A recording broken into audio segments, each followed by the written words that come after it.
Thank you, Zach. 2.5 years ago, I became a docent at our Cheyenne Mountain Zoo. I love the conservation message and the education that we do with the kids. But one personal benefit came to me. It came very quickly. It hit me like a ton of bricks. And today I'll tell you about that, how important it is to me, and what a blessing it's been. One of the jobs I like as a zoo docent are the puppet shows. We're called the Zooketeers. We go out to the elementary schools and we give puppet shows for the kindergarten and the first graders in the winter when it's really too mucky to come to the zoo. We teach them all kinds of things. And we have 7 scripted shows, and after the show, the puppets have time to go out and teach the principles that they've learned in the show. We teach such things as carnivores are meat eaters, herbivores are your plant eaters, and animals that eat both plants and meat are omnivores. One day after the scripted show, the falcon, the coyote, and the mountain lion decide to teach a little bit more about being carnivores. The falcon says, "Hey boys and girls, do you remember what mountain lion and coyote and I have in common?" One little boy's hand shoots into the air and the narrator calls on him and he says, "You're animals." Some of the answers our kids give are hilarious.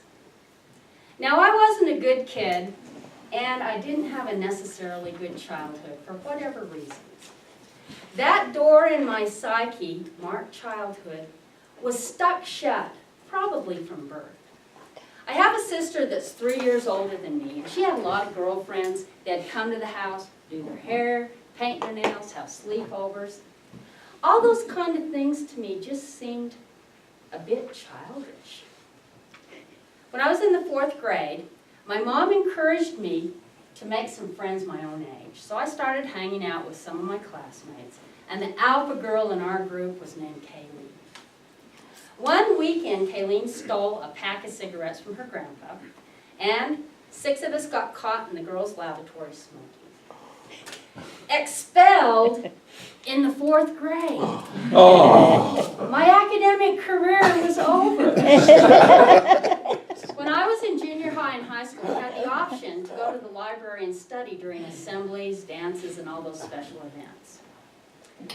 A few years ago, I went to my 45th high school reunion. At breakfast, a bunch of my classmates were talking about decorating for prom, some of the assemblies they'd been in, and what great times. I had absolutely no recollection. When I graduated from university in my young 20s, I could not imagine why anybody would want to get married and have children. I started a career, worked on my master's degree, and if I had any free time, of course I went to the library. But when I became a docent, something happened, and that door-marked childhood in my psyche was sprung open. Now I look at 2 aspects of this. First, I started to see things through the eyes of the kids. Sometimes after the puppet show, the kids want to meet the docents, so we take our puppets and go out. I was the rabbit one day, and I'm standing there, a very small kindergarten child comes over. She pets the rabbit. She looks up at me with this angelic face and says, "Is it real?"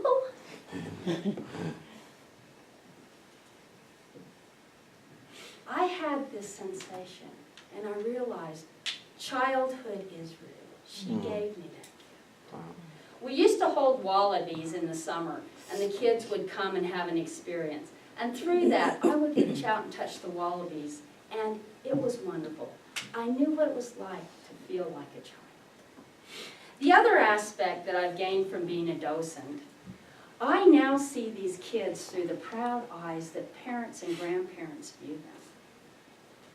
I had a really smart group of 3rd graders a couple of weeks ago on a tour of the zoo. They were just so well prepared. They knew all the vocabulary, they knew the animals, and a lot of things about the animals. I usually have some amazing facts I like to tell the kids to amaze them with, but they knew everything. For For example, when I get to the giraffes, I usually say, now in our short little human neck, we have 7 bones back here. They're our cervical vertebrae. Look at that giraffe and that tall neck. How many bones do you think it has? One very bright little 3rd grader looked at me and said, well, that giraffe is a mammal like we are. It has 7 bones in its neck. His are just bigger than ours. Another activity I like is going out to the schools before the tours with a slideshow. We call this the safari. I was doing a safari in a 4th grade classroom one day. It was a life cycle safari. And at the end of the safari, we have a little bit more time to teach. So I looked at the class and I said, now do you have any questions for me before you come to the zoo for your life cycles tour next week? One young man shot his hand into the air. He almost fell out of his chair. So I called on him and he said, how did you lose your pinky?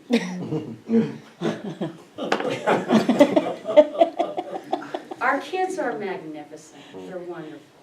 It's so great to have this feeling of childhood and then to look at them through these adult eyes with the pride and the fascination that the kids bring to us in our lives.